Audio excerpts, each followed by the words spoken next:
Bien-aimés, rendons grâce à notre Seigneur et Sauveur Jésus-Christ qui nous a encore accordé sa grâce en ce jour, afin que nous soyons comptés parmi les vivants.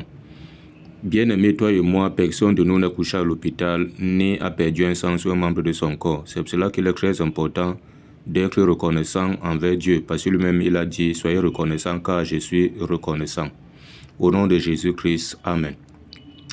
Bien-aimés, je vais vous parler d'un faux enseignement qui est distillé là dehors, dans certains milieux dits chrétiens, qui consiste à dire que, ou qui consiste à faire croire aux chrétiens que la sémence du diable, ça veut dire quoi? Ça veut dire que Ève a eu les rapports avec le diable et elle a enfanté Caïn. Bien-aimé et beaucoup croient en cela et passent le temps à écouter de tels enseignements et distillent même ça un peu de partout et relaient ce genre d'enseignement un peu de partout. Bien-aimé, est-ce qu'à la lumière de la parole de Dieu, cela est vrai? Il faut que nous fassions comme les Juifs de Bérée, acte 17, à partir du verset 10 à 11, qui examinaient chaque jour les Écritures pour voir ce qu'on leur disait était exact. Bien-aimé, avant de distiller un message ou avant de relayer un message, rassure-toi que ce qui est enseigné là-bas est vrai, de peur d'être sous le jugement de Dieu. Demain après demain, parce qu'il ne faut rien pour détruire la foi de l'autre. Bien-aimé, c'est cela qu'on va examiner à la lumière de la parole de Dieu. D'abord, Genèse 4, verset 1 à 2. On va lire ça rapidement. Genèse chapitre 4, verset 1 à 2. Écoutons ce que ça nous dit. Genèse 4, verset 1 à 2 nous dit: Adam connut Ève, sa femme. Elle conçut et enfanta Caïn. Et elle dit, j'ai formé un homme avec l'aide de l'Éternel. Donc, Adam a connu sa femme. Ça veut dire qu'il a eu le rapport avec sa femme, Ève. Et Ève a enfanté Caïn. On n'a pas dit que c'est le serpent. Attention. Au verset 2 de Genèse 4, on dit, elle enfanta encore son frère Abel.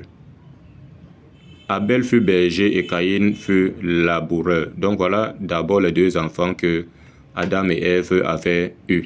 On n'a pas dit que le diable était parmi, que le diable était en action, que c'est le diable qui a eu le rapport avec Ève pour enfanter, pour avoir Caïn. Non, il ne faut pas qu'on transmette de tels messages.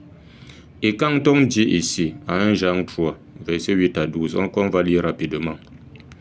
1 Jean chapitre 3, verset 8 à 12, parce que les mêmes gens s'appuient également sur ça. 1 Jean 3, verset 8 à 12.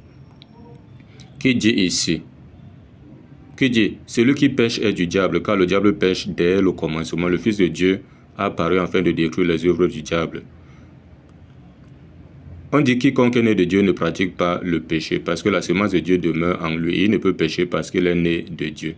C'est par là que se vont reconnaître les enfants de Dieu, les enfants du diable. Quiconque ne pratique pas la justice n'est pas de Dieu, non plus celui qui n'aime pas son frère.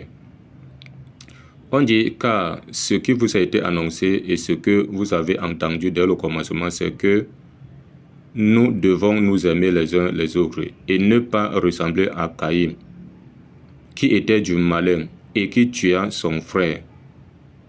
Et pourquoi le tua-t-il? Parce que ses œuvres étaient mauvaises et que celles de son frère étaient justes. Ici, on dit que Caïn était du diable parce que ses œuvres étaient mauvaises. On sait que c'est le diable qui pêche depuis le commencement. C'est le diable qui pratique les mauvaises œuvres. Donc si tu dis que tu es un enfant de Dieu, pratique les mauvaises œuvres, tu es du diable. Tu es constamment dans le péché, dans la pratique du péché, tu es du diable. Tu n'es pas en train de pratiquer la justice de Dieu.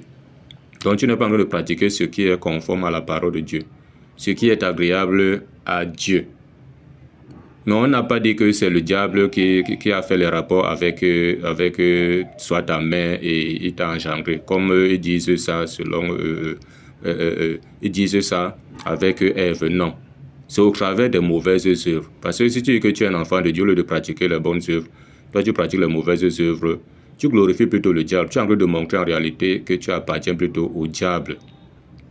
Il faut que les uns et les autres comprennent cela, pour ne pas mélanger. Donc on dit que Caïn était du diable, du malin. C'est au travers de ses mauvaises œuvres. Voilà. Parce que si tu es de Dieu, tu ne peux pas tuer ton frère. Attention. Mais on n'a pas dit qu'il y a eu les rapports entre le diable et Ève. Et Ève a enfanté. Non, ce n'est pas ça. Il ne faut pas qu'on mélange. Voilà. Donc, on continue ici. La parole de Dieu. À Genèse 3, verset 1 à 6.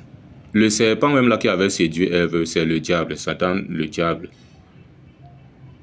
Voilà. Même si vous prenez encore 2 Corinthiens 11, verset 3, il dit que de même que le serpent séduisit Ève par sa ruse.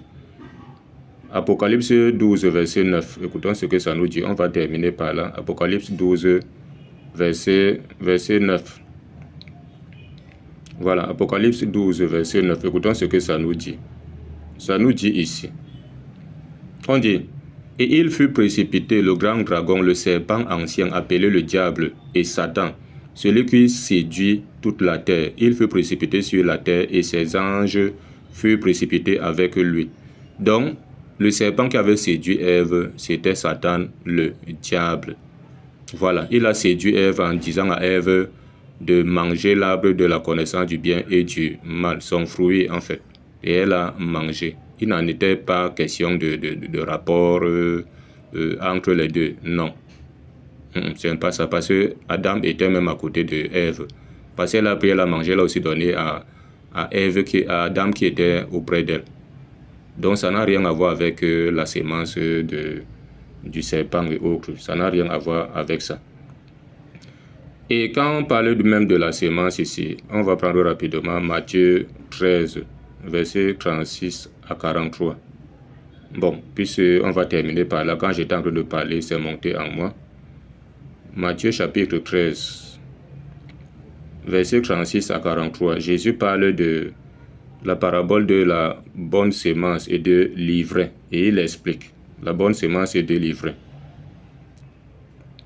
Voilà.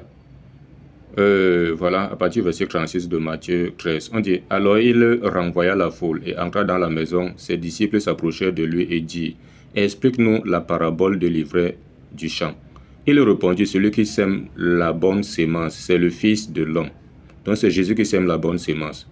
On dit, le champ, c'est le monde. La bonne sémence, ce sont les fils du royaume, donc les enfants de Dieu. C'est eux qui sont la bonne sémence. On dit l'ivraie, ce sont les fils du malin.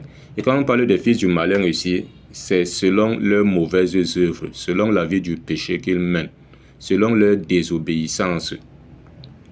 Parce que c'est le diable qui pêche depuis le commencement, c'est le diable qui pratique les mauvaises œuvres, les œuvres des ténèbres.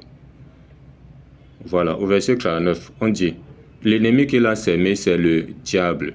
Voilà, la moisson, c'est la fin du monde. Les moissonneurs, ce sont les anges. Or, comme on arrache l'ivraie et qu'on le jette au feu, il en sera de même à la fin du monde. Le Fils de l'homme enverra ses anges qui arracheront de son royaume tous les scandales et ceux qui commettent l'iniquité. Et ils les jetteront dans la fournaise ardente, où il y aura des pleurs et des grincements de dents. Alors les justes resplendiront comme le soleil dans le royaume de leur Père. Que celui qui a des oreilles pour entendre, entende. Donc voilà un peu ça. Donc quand on parle des fils du diable ici, les fils du malin, c'est selon leurs mauvaises œuvres. On dit de ne pas ressembler à Caïn qui était du malin, qui tua son frère. On dit selon ses mauvaises œuvres. Et non pas qu'il y a eu un rapport entre Ève et le serpent. Non, cette doctrine est diabolique. Voilà un peu ce qu'il fallait que je rétablisse. Ok, dans la paix, au nom de Jésus-Christ. Amen.